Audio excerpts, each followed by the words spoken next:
For an item to be noted as an object outside of the mind, it must first sit center and present as a subject within the mind.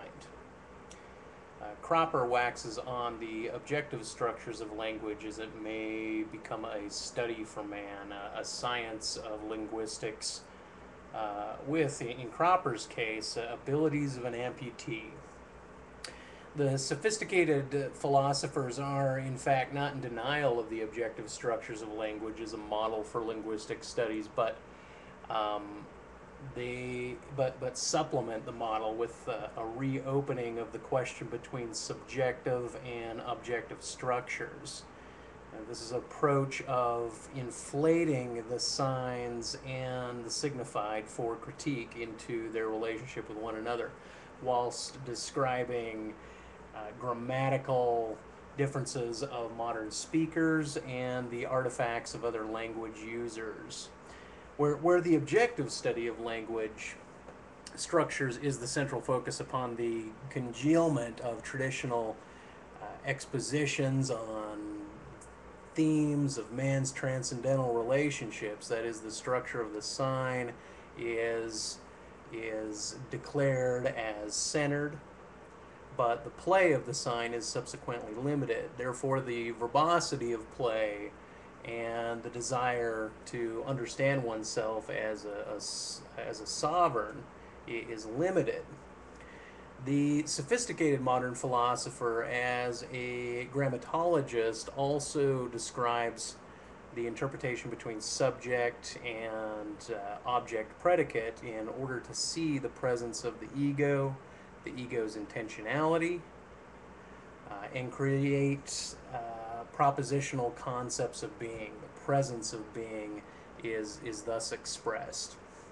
For example, the objectivist proper does not discuss or expound on the nuances amongst subconsciousness and unconsciousness, the ego or the id, or any of the Freudian descriptions. They do not, as far as they speak, note signs and historic sign chains as an archaeology of grammar to respond to phallocentric versus hymenal centrism, absence as opposed to presence, passivity prior to activity.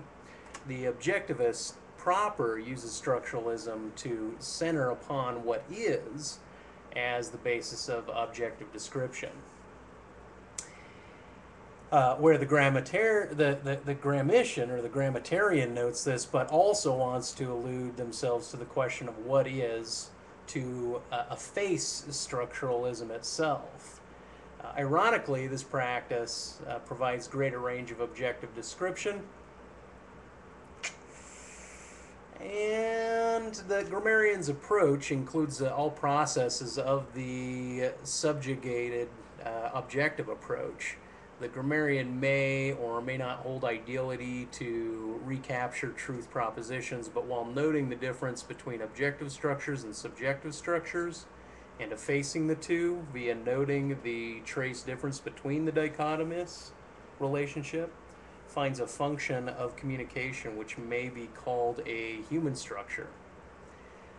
What bothers these postmodern objectivists and has them looking for historic figures to note as a cause to the disease of objective dialogue is the inflated subject contaminated. It contaminates the object because the subject's desire is never fulfilled and never has to be, and the objective of the objectivists, as they face this unbalanced opposition, is to manifest a polemic structure and posit that into the dialogue.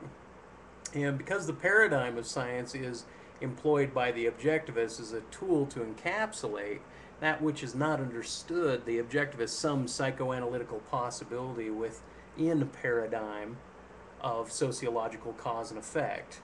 The modern objectivist uses a sociological predicate as the tool to justify the transference of ideas from a single historic figure into ubiquitous descriptions of psychological presence. The irony here is that the supplementary ideals of objectivism, including upholding the sovereignty of the individual, as their polemic is espoused, the ideal of collectivism is expressed, so that these individual sovereigns, all of whom are not enlightened to follow this socio-historic arc as expressed through the objectivist subject on their theme, are guilty of being subjugated under the objectivist subject.